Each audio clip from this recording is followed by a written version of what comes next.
Hi, welcome back to Art and Soul. My name is Mike Severin. I'm glad you could join me today. I really appreciate the opportunity to come into your home and you're taking time out of your busy day to spend with me.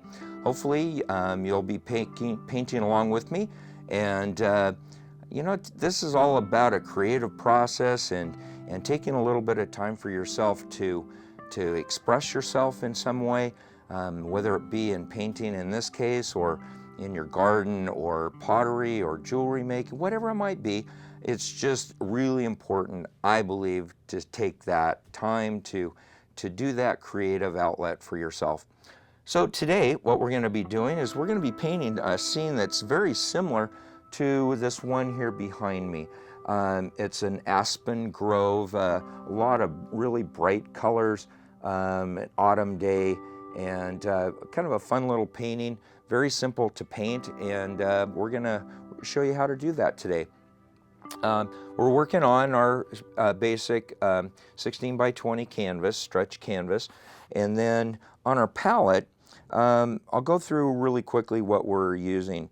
We're using some cad red, some cad yellow, white, alizarin crimson, our titanium white, our burnt sienna, and we're using Prussian blue today. Prussian blue is a really strong color, but it really produces some really beautiful colors. So without too much more, let's get this painting started. So what we want to do here is I want kind of this light lavenderish blues in there for kind of maybe a late afternoon, early evening, or sunrise type of a feel that's in the sky. And how we're going to do that is I'm going to grab my big 2-inch brush here, and I'm going to, with my brush, I'm just going to grab some alizarin crimson, some of that Prussian blue, and I'm going to mix those two.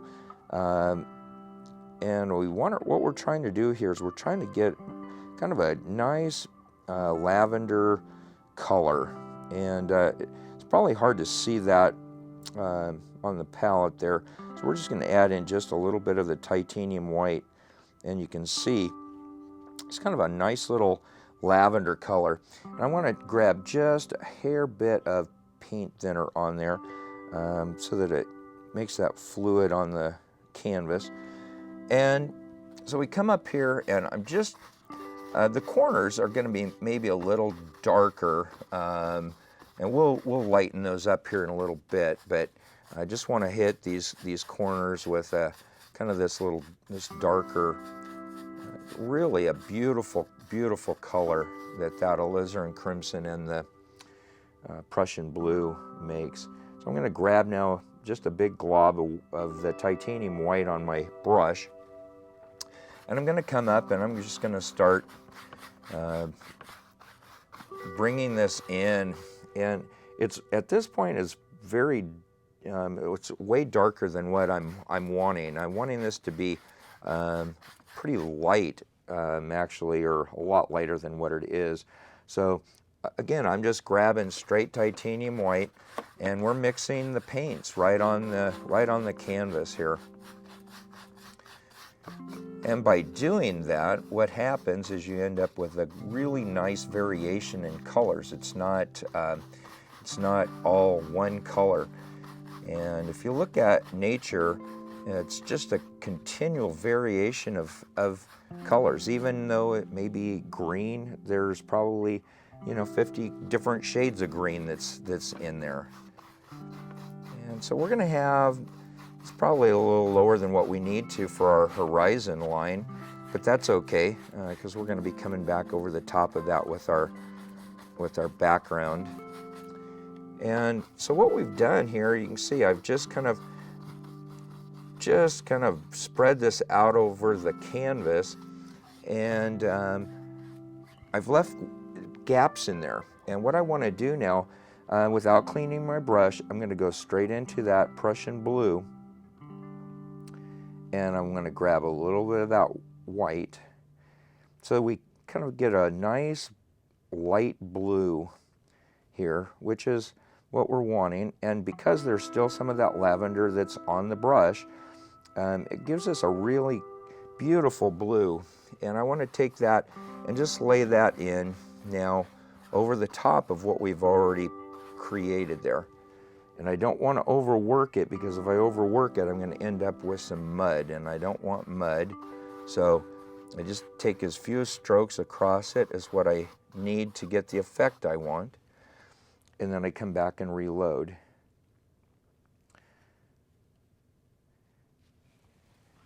Come back in across up here. That's still awfully dark compared to what I was kind of the effect that I was wanting. But there's several ways that we can take and fix that. We can come in and add more white if we wanted to, or we can just leave it the way it is. And I think that's exactly what we're going to do, rather than trying to make it anything different. And I do this quite often when I'm working in my studio. I'll take off starting with a certain direction with a painting, and as I start putting down the paint, it kind of takes on a life of its own. And I actually really like the way that the colors are blended there, and it's just a real soft, subtle sky, which is nice. And then with the trees, we can come in, and I think it'll be actually quite nice the way it is right there. So we're going to leave that alone now, and I'm going to quickly just kind of rinse out my brush. I don't want to completely clean it out, and you'll see why here in a minute.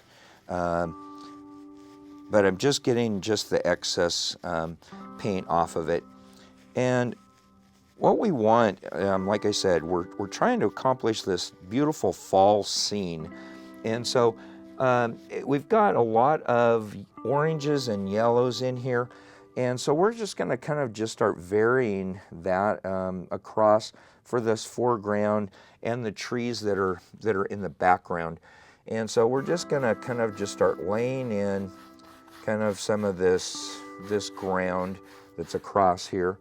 And I'm just going to, you don't have to, if I go down to the palette and you don't follow, it's just because I'm just grabbing more paint.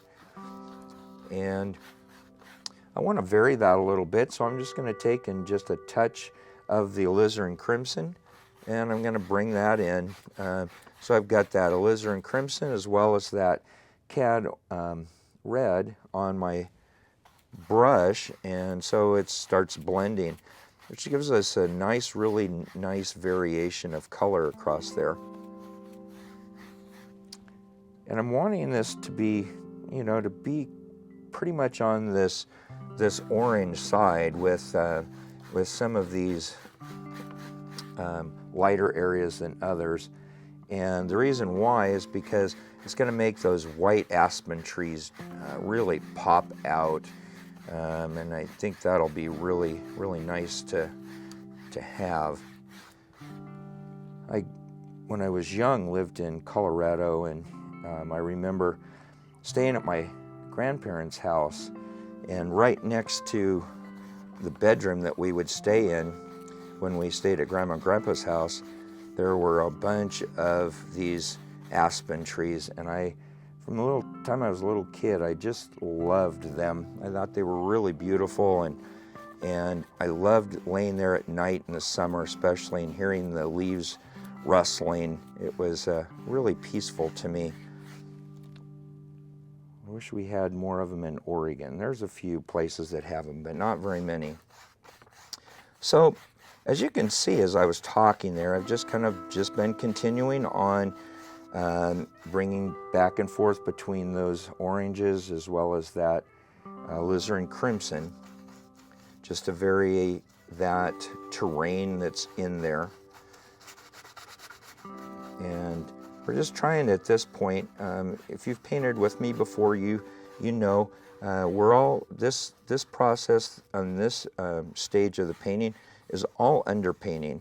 And all we're doing is just basically giving ourselves a good base for the rest of the painting and the direction that we're wanting to go there. So we're just kind of more blocking in where things are going to be at this stage in the painting. And what I'm doing right now is I'm just going straight into that alizarin crimson, and I'm making this area back here, which is where the transition between the foreground and that middle ground is at. So we're gonna, I just wanted to kind of get that kind of set. So I'm pretty happy with that part of it. And you know, as the painting develops, then we can come in and add some more lightness here, variation, so that we have more depth in our foreground. But for right now, I think that we're going to leave that, and we're going to take now and start developing in some of where these background trees would be that are in the more towards the horizon line there. And how we're doing that is I'm just basically just wiping off my brush. I didn't take and clean it. I just basically just cleaned it off, rubbed it off there on the paper towel. And I'm going straight into some cad yellow. And the cad yellow is a very bright, strong color.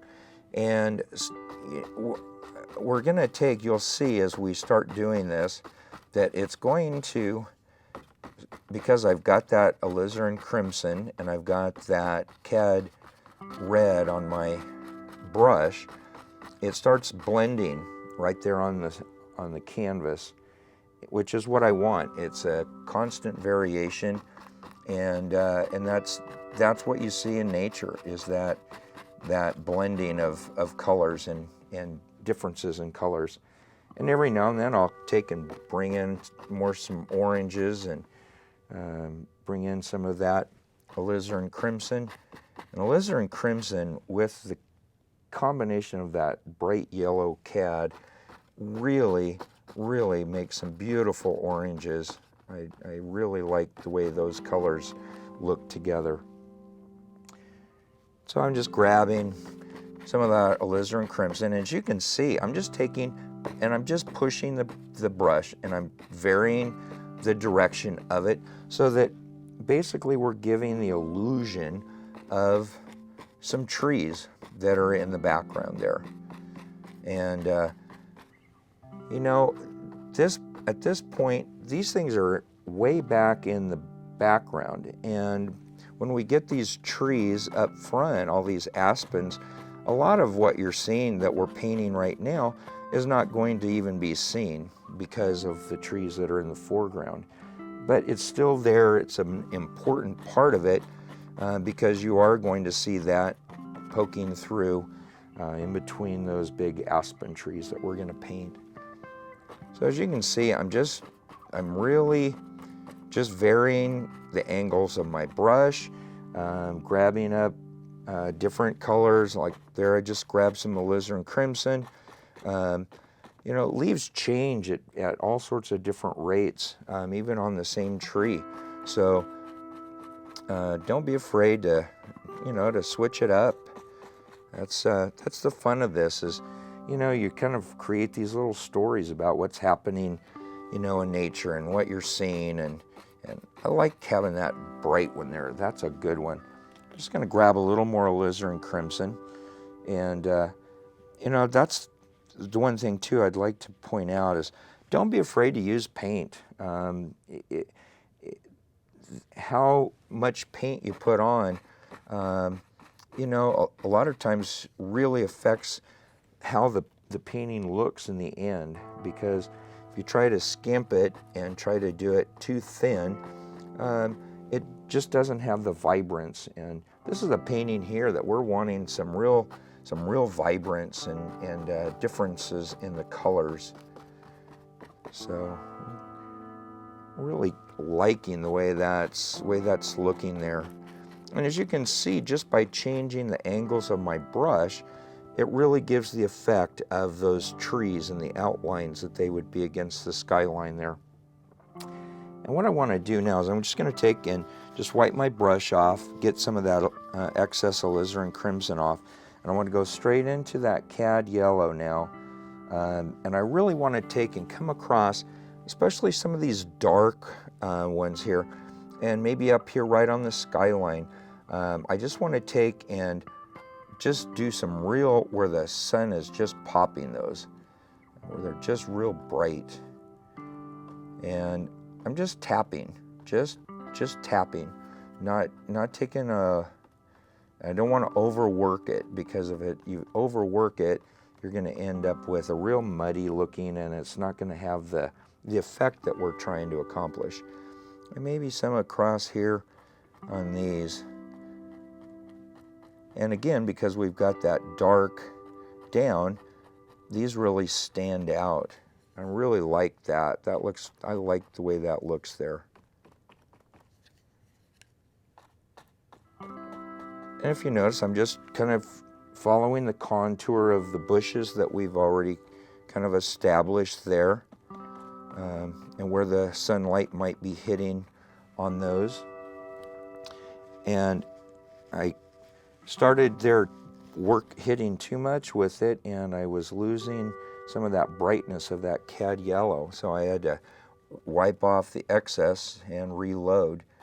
And you'll go through a lot of paper towels, but I think you'll find that if by wiping and cleaning off those brushes, I think you're going to be a lot happier with the outcome. Sometimes I get too anxious and I just want to start painting, and I don't want to stop and do all of that, but it really in the end is worth it because of the effects that it has when the colors are bright and they are vibrant. And I'm really pretty happy with that.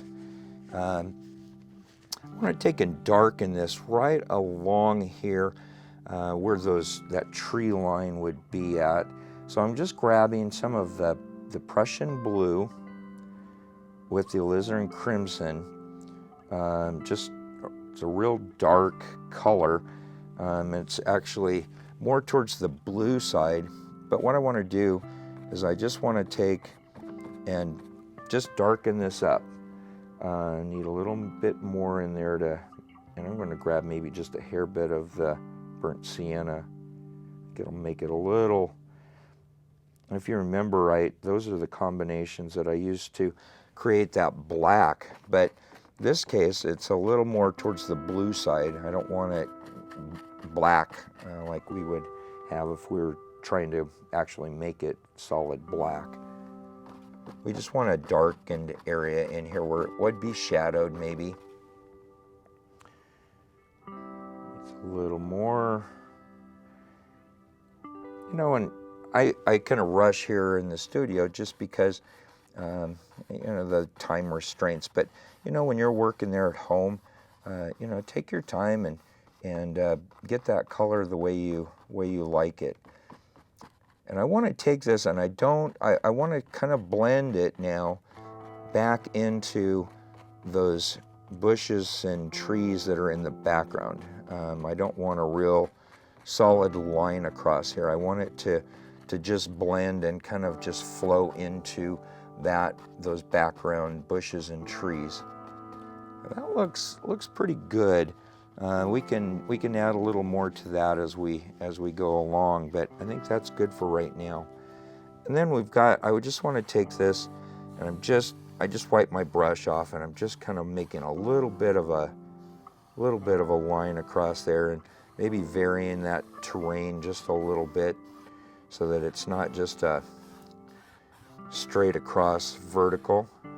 And that I've got that dark color on the brush, so I'm just going to kind of bring in some of that just to make some variations in this foreground, so that it looks a little more realistic of the ground that would be there. I just love painting. It's just so relaxing to me, and it's exciting to see what's gonna pop out on the canvas as I start painting. And I'm not working off of a reference material. I'm just kind of doing this out of my head and trusting that it's going to come out the way it's supposed to. But if that's hard for you to do and you don't feel comfortable doing that, you know, find some reference material. Right now we've got all these calendars that are coming out for the new year, and there's some beautiful stuff that's out there. I keep old calendars for that reference material as well. So we've got a pretty good start on our background here. And so what I want to do now is kind of the bravery challenge, I call it. We're going to start putting in our little grove of trees. And how we're going to do that is we're going to switch out brushes here. And I'm just going to use, it's a 1/2 inch sable brush.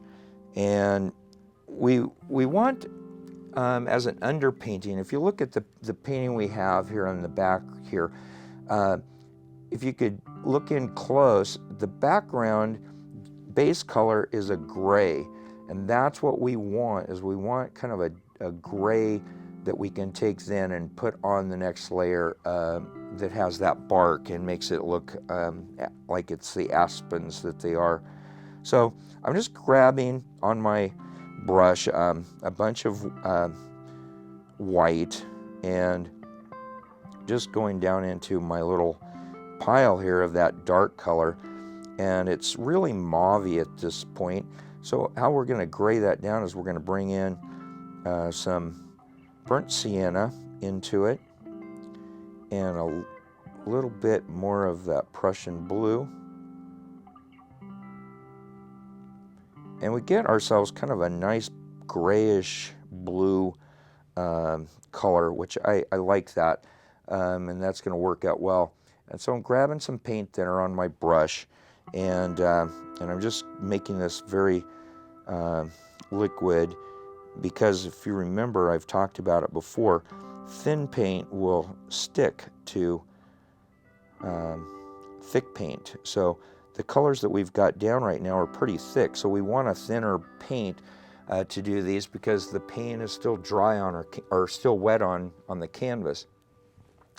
So we want to vary kind of the size and the depth, because, you know, we don't want a whole line of them where they just come straight across here. We want them at varying degrees so that it gives depth in our painting.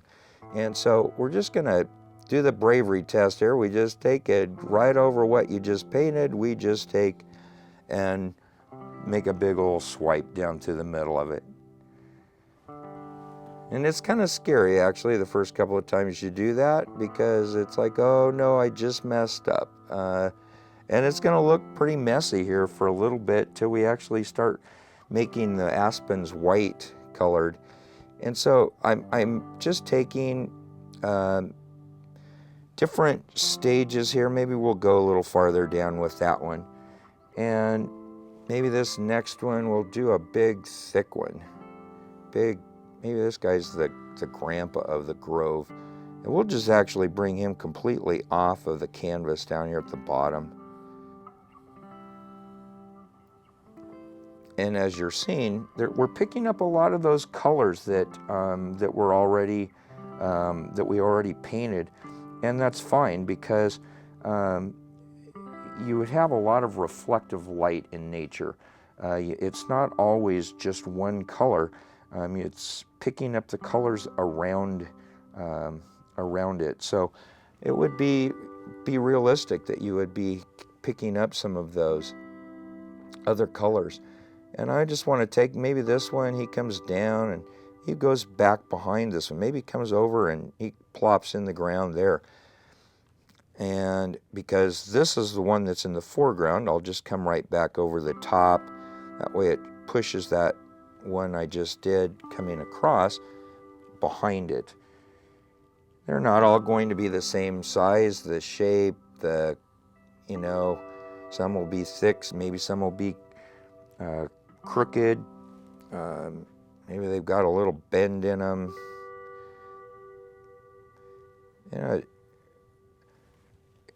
Maybe there's a, picture that you have of a bunch of aspens that you would like to do, and just use that as your reference material.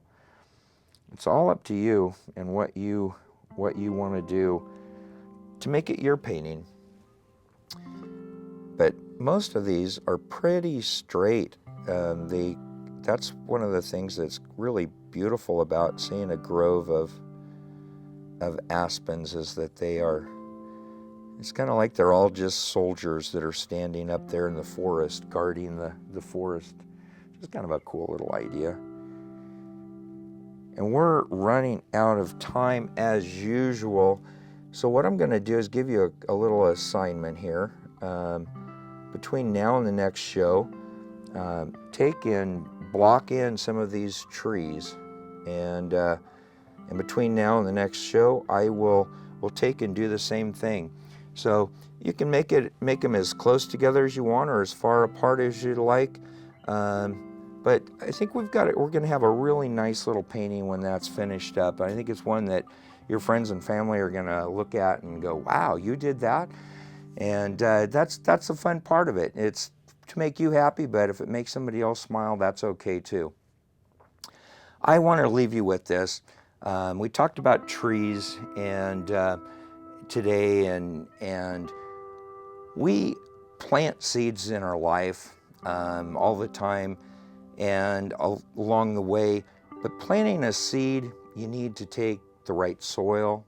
It needs nourishment, it needs water, it needs light, it needs all of those things to produce and to become a plant and a tree or a bush, whatever it might be. But it takes care, it takes attention. A lot of times we plant seeds in our life and we don't nurture them. Take and nurture the things that you have planted in your life and pay those the attention that they deserve. If you, a lot of times I know for myself, I go, "Oh, it's growing fine," and I leave it alone. But it's like a big tree that's producing fruit. It needs trimmed and pruned in order to keep producing fruit. And it needs to be watched and nurtured. And take time in your life to nurture those things that are important to you. Those fruits that you want to see happen in your life, the things that you want, the dreams, the goals, the happiness, the love, all of those things that you desire and want in your life, nurture them on a daily basis. I have a really good friend of mine that has an office, and they're only open Monday through Friday, but she goes down every weekend to water the plants because she's afraid that they're going to get dried up over the weekend, which everyone knows they wouldn't, but she cares about those plants. She wants to nurture them. Nurture the things in your life that are important. Find those things. Don't take them for granted. Nurture them. Take time for them every day. And if you will do that, you will see that plant, those things in your life grow. You'll see the fruits of your labor. And in the end, you will find joy and happiness and contentment, love, all of the things that you desire in your life, you will have. Thank you for joining me today. I really appreciate you taking the time to spend with me. Means a lot to me, and hopefully I can make a smile on your face and make your week a little bit better. So between now and then, be creative, keep painting, and CJ, as always, I love you.